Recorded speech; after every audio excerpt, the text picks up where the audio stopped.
So good morning, I'm Owen Mortimer. I'm the editor of International Piano Magazine. That's our latest issue with Vikingur Olafsson on the cover. It's very nice to be here today to talk to Boris Giltburg, the Moscow-born Israeli pianist.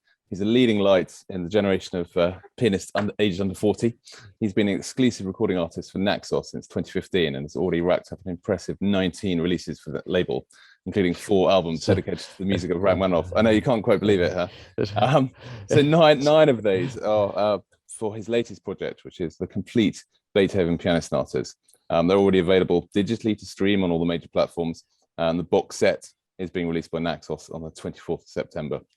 These have been praised by Gramophone for their lyricism and described as revelatory by BBC Music Magazine. So, sorry to embarrass you, but these are what people are saying. This is what people are saying. So it's a very impressive achievement, and congratulations. Thank you so much. Thank you all. Thank you, Owen. I thought I'd kick off with a sort of a general question. I mean, what inspired you to take this on? I mean, I suppose specifically, what are the qualities in Beethoven's music that made you want to grapple with such a project? So, to be completely honest, the very first impetus for the project was not Beethoven's music in itself, but rather the Beethoven year. Because as you know, 2020, apart from being the COVID year, was supposed to be also Beethoven's year, his 250th anniversary, and I was looking for some personal project to do that year. And I still remember this moment. I was, I think, in South Korea, and I suddenly had this switch flip in my mind, going from a state of no, I'll probably never play all of Beethoven's sonatas to yes, I will play all of Beethoven's sonatas, and I'm going to use the pretext of the year as a reason to learn all of them. And then as soon as I did that, I went to the piano and just started reading through all the sonatas I didn't know. And then at that moment, you were asking about the qualities of Beethoven music. I was reading at first through the early Beethoven sonatas that I didn't know so well. And I discovered, literally in 10 minutes of just flipping through them, such a treasury of fiery, energetic, inspired, life-affirming music in his early sonatas. I had a definite big moment of, wow, how did I not know this before? And that's when this idea of doing the entire cycle completely overpowered me almost. So I was pacing around the room with utter excitement. And then I started planning the project. But I have to say, I had no idea when I started the project how much I will discover during the project, and how much of Beethoven actually I did not know, and how much of his core and his soul and his character I was about to discover during the project. So all that at that stage was an unknown thing to me. Well, that takes me, takes us absolutely to my next question, really, which is about how, if you could put it into words, how has it enriched your understanding of Beethoven to play the complete sonatas? I'd say it's not just enriched, but it's completely transformed the idea that I had of Beethoven, which, as I understand now, was very superficial and patchy. You know, this image we have from the portraits and the busts of this grumpy, maybe angry man with a stormy brow and sort of looking into the middle distance. Now I see him as an incredible life force, ultimately positive, suffused with light, a soul searching for beauty right from the earliest moments. The energy that I knew was there is definitely there, but I think somehow it happened that his most famous works, if you think in the piano repertoire, the Appassionata, the Moonlight, the Pathétique, we immediately think first of the dramatic Beethoven, of the Beethoven of the Fifth Symphony, of the of these sonatas. So the darker side of him. But these are, if anything, they are as much a part of him as the light music, as the light suffused music is. But you can only really understand understand them fully and understand Beethoven's character when they are surrounded by all the rest of his music and not just these tips of the iceberg. That, but I did realize at some point that even though he is a life and light suffused composer, his mastery of the darkness was as complete as anything he did with light. And because of the humanity in him, which shines through the music, when he takes us on a white knuckle ride through the darker sides of our own souls, we willingly go with him because we feel that he has gone through all of that. And if you think how much personal hardship he had to suffer throughout his life, so not just the fact of going deaf, but also his personal relationships with people, romantic or non-romantic relationships, reading his letters, just despite all that, the core of him remained, as I said, suffused with life and light. And yeah, I think now this idea of understanding a composer by just playing a few works and now realize is completely unrealistic. That's very interesting, and it's I also found it interesting that you said you went to the early sonatas, which are the ones that you knew less well, because yes, in a way, the emphasis of Beethoven, the Romantic, started quite quickly after his death, and with other figures, putting him on a pedestal for those qualities, and Beethoven, the Classicist, gets a bit less of a look in, perhaps. So. Yes, of course, with the concerti. So we all as pianists play also the early concerti 1 and 2. And I discovered, by the way, later there's also concerto number 0, which he wrote when he was 13, which I also just recorded, though as a solo piano version, because that's the only thing we have extant in his own hand, like a piano reduction. But anyway, that's a very early work. He was 13. But interestingly, from the age of 14, from the 3 piano quartets that are not so known, there is, so you spoke about Beethoven, the classicist, but he had in him, I believe, from the very beginning, a seed that would grow into those qualities which the Romantics adored. So whether it's the atmospheric side of him, or the gloomy side of him, or the transcendent side of him, the side that quested for something beyond what anyone else had reached or explored that far. And this, interestingly, I find already in the early works. So of course, they also have all the traits of just bright classical music, but in these piano quartets, for example, there are moments which can be linked almost directly to his late string quartets, just one instrument staying on their own, playing a figure of 4 notes, which is, for a 14-year-old to have this imagination and this audacity to stop the music and just to listen to 4 notes floating in an empty sound space. This is something that he would explore with incredible effect in the A minor string quartet, Opus 132, and so on. And to see the very beginnings of that in his early works was also inspiring, to realize that, yes, he had to go through a very long journey to get there, but the seed was there from the beginning. That's really interesting. I mean, and in terms of telling that story, I should add for people who are going to buy your recording that you've written incredibly detailed and extensive notes, which are fantastic for the box. Thank you. Thank you. And I was very interested, actually. I mean, you picked out the sonata number 12 in A flat, which is perhaps a little less known, and sort of praising its structural innovation. You write, the sense of a gradually eroding barrier between the content of the music and the emotions bodied within. I wondered if you might be able to expand a little bit on that. It seems to go to the heart of your view of Beethoven. And if you knew how much time it took me to find the words to write this, because it's like something that I was feeling, but it was really hard to understand what exactly it was, because it's like sometimes when you play, you feel it very well, and but then trying to actually explain it to someone without showing the music, without playing, is can be also excruciatingly difficult.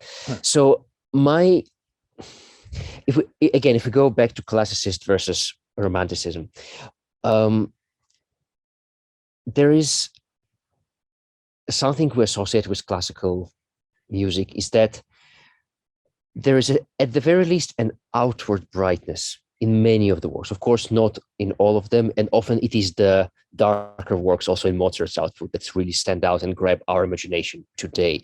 But on average, if you think Mozart's 27 concerti, just 2 in a minor key, 41 symphonies, just 2 in a minor key. So there is a kind of desire to be pleasant, almost to please and to be agreeable, which is slightly inherent to the early classical style. And with it comes a certain, with this idea that things should be nice and pleasant, it means also that in a way true emotions, the sincere deep emotion, is kept slightly at an arm's length.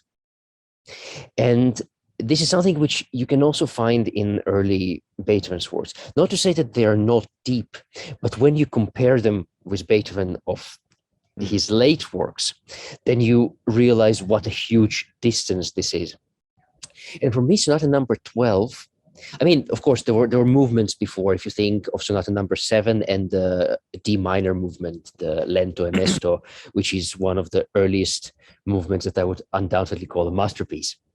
Beethoven. So there it is very personal and very deep. But there is, in Sonata number 12, for me, the first inklings of something that would come to full bloom in the last 3 sonatas, and particularly thinking of the key connection A flat major to Sonata number 31. And A flat major is the soft key of Beethoven. This is the key, if you wrote a work in C minor, very dramatic, he would often put the middle, the slow movement, in A flat major. So for him, this is a key with a kind of glow and warmth in it. And in Sonata number 12, especially the first movement, there is some kind of, you feel that it really stands on the brink, that if you wanted, you could withdraw emotionally and play it also almost like an outsider looking onto the music from without. But if you want, you can also go into the music and sort of let it get under your skin, much more than any of the earlier sonatas. And it's something that also makes the first movement really difficult, because finding the exact timing, the exact tempo, the exact flow to make this balance work, that in a way, what you almost want, I think, for the listener is, you know, how this illusion of a 3D cube that you can switch, that it goes right or goes left. So this kind of thing that the listener in this sonata, I think, should be able, as they desire, to also hear it as a still almost classical work that you can observe from a distance and just remain with a nice aftertaste from. Or if they want, they should be able to go themselves as listeners much closer to the music and feel that the emotions that they might feel themselves were also expressed in the music.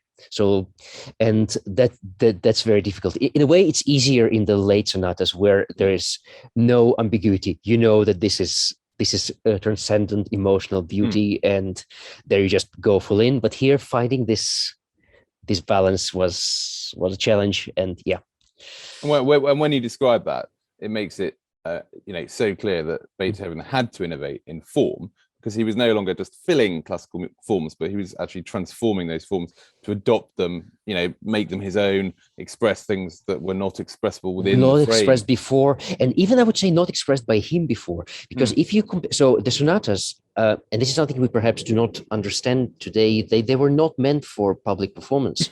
They were performed, so in Beethoven's lifetime, only one sonata was played at a really public concert open to everybody. All the rest were always for small circles of friends, connoisseurs. And because of that, Beethoven allowed himself to be a lot more revolutionary, daring, and innovative in the sonatas. If you compare any single sonata to whatever he was doing in his concerti at the same time, the sonatas are invariably a few years ahead of what he was doing in the concerti, because the concerti were meant for public consumption. Yes. And they had to be a lot more understandable. And but in the sonatas, and one of the things, so in sonata number 12, the structural innovation, there is not a single movement in sonata form. And there's a funeral march, and the finale is just 2 minutes long, and there is a theme and variation. So it's like there's a lot going on.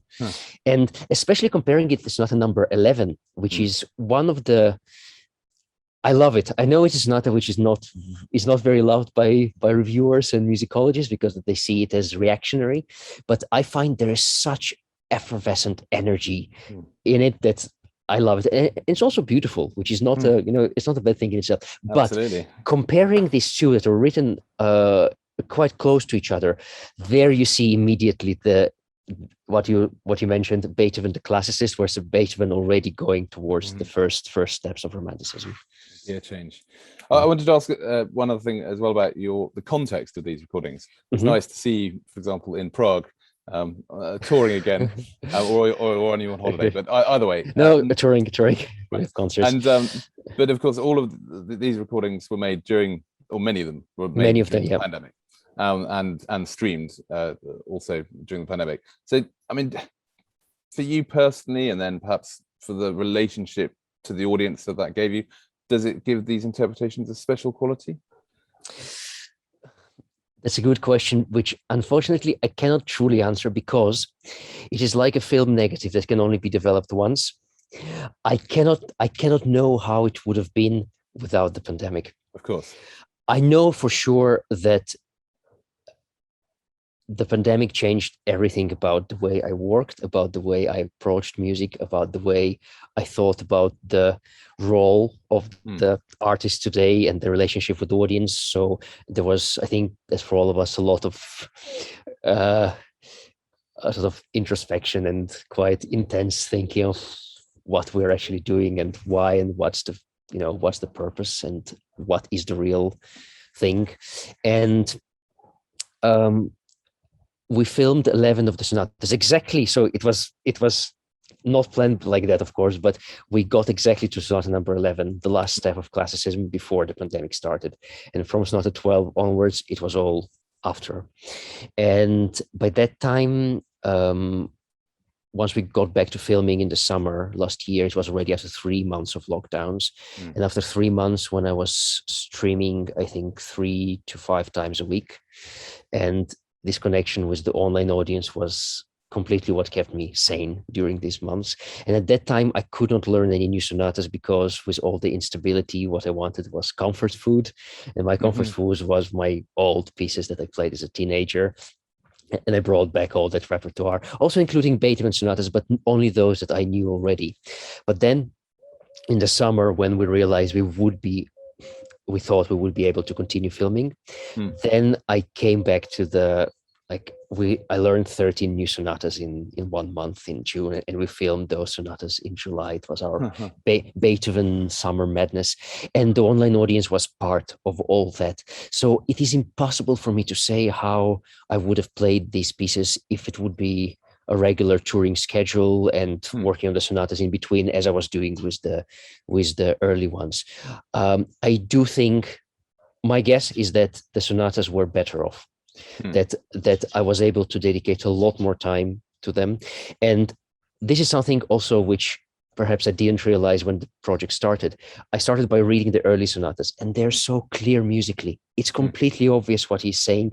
And there, the challenge, if anything, is more technical than musical. But as you go on, the musical challenge increases exponentially. And the multi-layeredness and the sense of endless depth in the music increases. And also the fact that you need more and more time to get even a kind of understanding and feeling for the music. So some of the early sonatas, I can say honestly, I learned in 2-3 days. It was possible to put them together in 2-3 days, to, of course, not to a recording level, but to a level where I could play them through, and I could sort of record myself at home and have an idea of what I'd like to do with the music. But in a way, I'm really happy that I had the time in later in the year to dedicate really months to the late sonatas, to dedicate it, from the Hammerklavier and the last three sonatas, but also some of the sonatas in the middle period. They had again this balance between still extremely virtuosic, so a lot of technical challenges, but already layers upon layers of thought and emotion and things that need just time to get in grips with.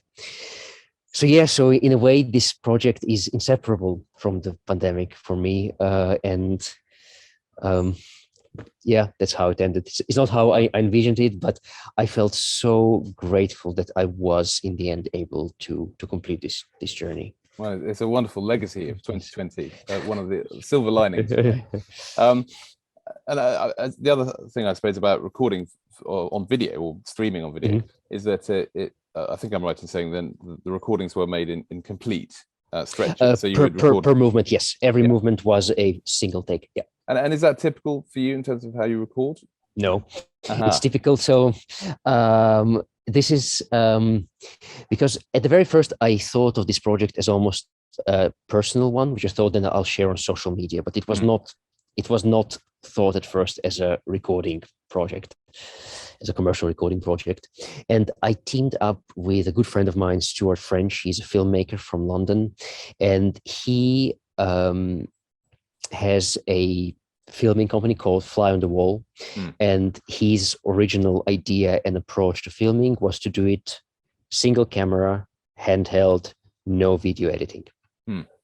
So, and this is how, in a way, the form of the filming dictated also our recording approach, because I wanted to do it with him. And so therefore it had to be single takes. And it is a completely different experience from the usual studio process, where of course you have the opportunity to mix takes. And then once your brain knows you can mix takes and you think, why not? But here, in the same way, my brain knew that this has to be a single take. So it was, if we're speaking about hybrids and about balance points, this was exactly poised between a studio recording and a concert. Because of course we could do many takes of a single movement, and we did, definitely. But in the end, it had to be one. So it meant it had to be like in a performance, it had to be complete in itself. It had to work. It had to have all the elements, and you couldn't say, "Okay, this section wasn't great. Let's do another take just for this section." So that didn't work. So it's I think the result is also somewhere between a live performance and a studio, and I love this way of working. It's extremely intense, even more intense than a regular studio recording, which already is one of the most absorbing and intense experiences in life. But this was even more, because also you have to listen right away after the takes, and you have to listen to the entire take and say, this is good enough, or no, we have to keep going. So very interesting. But it really captures the zeitgeist, if you like, in that way, and also using technology I suppose in a way that all of us have become used to in the pandemic, and as indeed now. This is my first Zoom interview. So a big question to end. I don't know if you are able to put this into words, but if there is a message at the heart of Beethoven's sonatas that you hope listeners might take away from your cycle, what would it be? It is a big one. So I think that the cycle of sonatas in its entirety is one of the best ways of getting to know Beethoven, really. And I think maybe what was true for me, that knowing Beethoven from bits and pieces and thinking we have an image of him, but not really knowing the full scope of him, then maybe going through the entire cycle with a very open heart is an incredible way of getting to know him, of following him on his path, because he treated every sonata like the best thing he could do at the time, even the smaller sonatas. So to feel this dedication and this utter giving of himself in every note he wrote. Seeing the incredible transformation he underwent from classicism to romanticism, finally reaching territories that have never been explored before him and very rarely after him. And reading also maybe a little bit about him with this, and then you have this image of Beethoven as a man reflected in music. And then for me, the core realization, which I mentioned before, was that his own core was life and light. And maybe in a way, this is a stronger message than him being a revolutionary, than him being someone who transformed genres, who transcended periods. This idea of someone who, for me, in the pandemic, was a source of great moral and emotional support. This idea of someone who went through a very difficult personal life and yet produced music which is completely life affirming. Even in the darkest moments, there is light, there is hope, and this hope triumphs in the end. So to take him as a companion, not just for the pandemic times, but also for life, someone who can really support you, who can give you so much energy and warmth and beauty and light. So perfect. That's wonderful. It played out in your performances, in your recording. I'm sure it will become a core part of the recorded repertoire for this music. And thank you. Congratulations again. So thank you for your time. And thank you very much. Naxos. And great to speak. For people watching, do look out for the album release on the 24th of September.